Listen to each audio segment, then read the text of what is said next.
We've got Piers Morgan versus Candace Owens. You're lying for money is essentially the vibe. It was a viral showdown between Piers on his show Uncensored with Candace, and it ended up with Piers directly accusing Candace Owens of lying to boost her YouTube numbers about Charlie Kirk and Bridget Macron. The clash centered on Piers's belief that Candace is making assertions about Charlie Kirk's assassination without sufficient evidence. Needless to say, that did not go over well with Candace. Piers also seemed skeptical about Candace and Erica Kirk meeting behind closed doors instead of having the public meeting with Megyn Kelly moderating, which was the original stance that they were taking. But Candace had decided that Turning Point USA was probably right, that taking down the temperature first was probably the right play. So they did that, but we'll see if anything super productive comes out of that. Now, Candace pushed back on Piers and all of his accusations, making it clear that she thinks the public is being fed what she calls more fed slop, like we were with the JFK assassination. And she is, and this is a paraphrase, but it's pretty damn close to a quote, she's not going to be treated like asking questions is the crime. The real crime, she said, was Charlie getting shot in the neck. And she is not going to let anybody stop her from asking questions. She also said directly that she wouldn't be surprised if there were people inside of Turning Point USA that had foreknowledge of Charlie's assassination, a pretty big claim, and that she gave 2 very specific names to Erica for further investigation. She was not prepared to release those names to Piers. She said she does not have concrete evidence, and given that they are private citizens, that did not feel right. The most interesting part of the exchange for me, if I'm being honest, is the way that all of this highlights the James Burnham of it all. We are witnessing right now in real time a broader credibility crisis as it relates to official sources, and ultimately we're pushing into what I'm going to call vibe journalism. I really think that Candace is creating a new form of entertainment, and I think it being understood as entertainment is the right play. Let's jump into the clip. This is the first clip where Piers accuses her of just extrapolating this whole saga just for clicks and money. There are, as you know, right now, a lot of people, from Tim Pool to the New York Post to others, who've come out very stridently in the last week, and say that's exactly what you've been doing with Erica Kirk. Yeah, but you haven't answered the question. So this is just made up. As I said, this is just all fluff. You're suggesting that I'm making money. Did I sign a new advertiser? Are we reading more? Are we reading more ads? Do we put this somewhere else? Do we sign a book deal? The more views you get on YouTube, the more money you make. Did I sell a T-shirt? Okay, but like, come on now, Piers. Money on YouTube? Are you kidding me? So money on YouTube, the way she says it is like, you don't really make, she's making millions of dollars off of money on YouTube. Let's be very clear about that. And then her podcast probably does 3, 4, 5x that. So anyway, back to it. But I do think, honestly, that part of the claim from Piers was bang on in terms of, for sure, as the views go up, she's going to be making a lot more money. But she's right in terms of everything I do has made me extremely popular. And do you really think I'm going to sell out my friend to go from 5 to 1? Anyway, back to the clip. Globally before Charlie Kirk was assassinated. And if you think that I would want my friend to be assassinated so I could go from being in the top 5 to being number 1, you're out of your mind. No, okay, I'm telling you, it's so disrespectful. But like the point is that everyone who is saying that I'm making more money cannot say how I'm making more money because it's just not true. He literally just said how you're making more money. You are driving views. So I think she has a legitimate argument, which is, listen, I cover topics that are extremely controversial. I've got she doesn't say this, but she's got the balls to like take the heat for said new form of entertainment from where I'm sitting. It is self-evident that this is a money-making endeavor, that this will, if it hasn't already with all the legal bills and stuff, this is going to make her a fantastically wealthy person if she's able to sustain this for years. Look at how much money Joe Rogan has made, and she's got a chance to have that same kind of reach, have sustainability if she can avoid being taken down by all the legal stuff. There is a ton of money to be made in this. So that part's very disingenuous. If I were her, the argument that I would be making would go something like this. Yes, I'm making money off of talking about these things because the public is sick and tired of being trapped inside of an elite bubble where they're being fed a bunch of bullshit. And the fact that I can get attention by drawing people over to what's actually true or the pursuit of the truth. Obviously, Piers, this is a whole new era and it should be rewarded. That would be where I would come from versus the money on YouTube. Like, what are you talking about? Nobody can tell me how I'm making money. Yet, not only can they just did.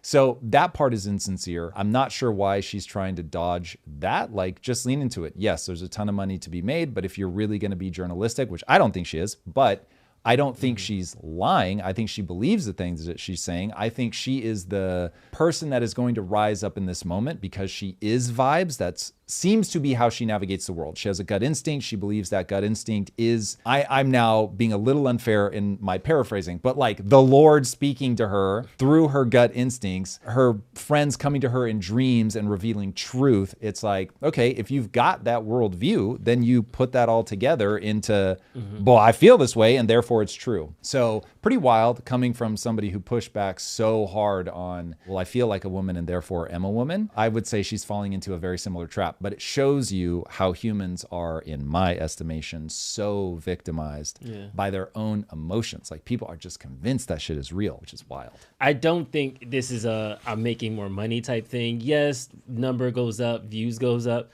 But the brand deals that Candace broke, she didn't break them on the back of Charlie Kirk. We know because there's been a bunch of brands that are like, hey, what's your topic this week?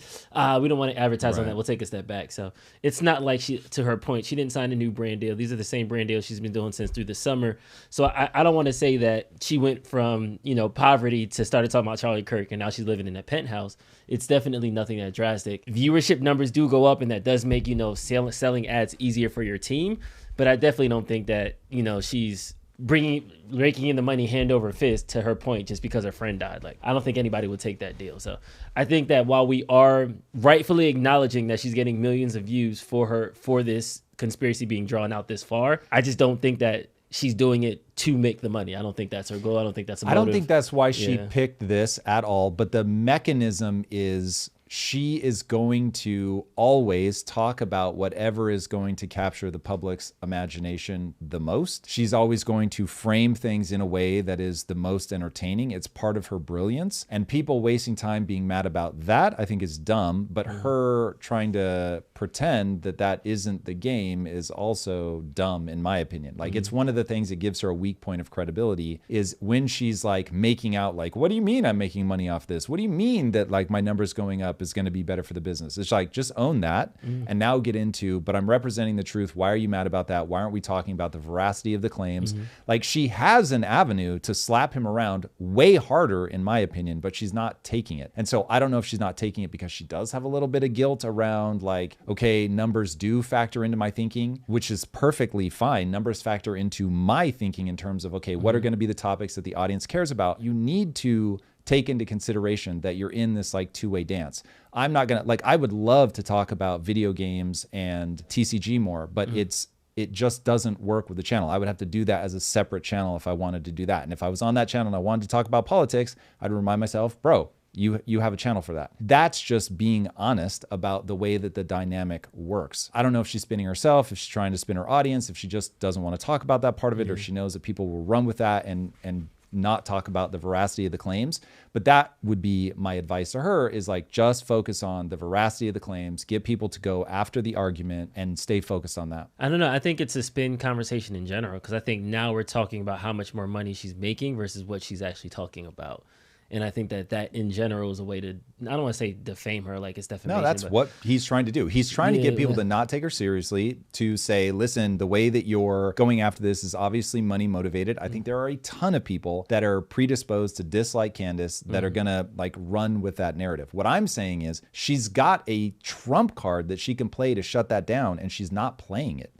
And so the question becomes, okay, well, given that there's a way better argument, why aren't you playing that? From that perspective, she's got a much better card to play and she's not playing it. What I want to see is when the quote unquote facts come out and they like disagree with the way that she feels, what will she do? Because if she's like, wow, crazy, I really felt like this is true, but this is true and I'm going to go with the facts. Or is it going to be endless conspiracy brain rot where it's like, no matter what you show her, she's like, no, but this feels true. Like the Egyptian plane thing. When pressed, she's going to say, I have no idea what it is. But there is like this emotive radiation coming off of her that the Egyptian plane thing means something. And so what happens if it's proven, air quotes, that nothing, coincidence, whatever, there's nothing there, no problem. In the past, she's backed off claims when she got pressed. She mentioned that in her Erica Kirk sit down, that there was some things about Turning Point that she said, then they kind of gave her clarifying, oh, this person actually is not affiliated. And she was like, oh, okay, but he was acting like he was, so that's why I reacted that way. So I don't want to say she said my bad and walked it back, but she clarified at least those points where she misstepped. that you're going to be able to delineate between core claims and satellite claims. And she'll give on satellite claims, and the odds that she gives, this is my prediction. And if I'm wrong, I will gladly update my mental model. But I'm going to guess satellite claims she'll let go of, core claims, not so much.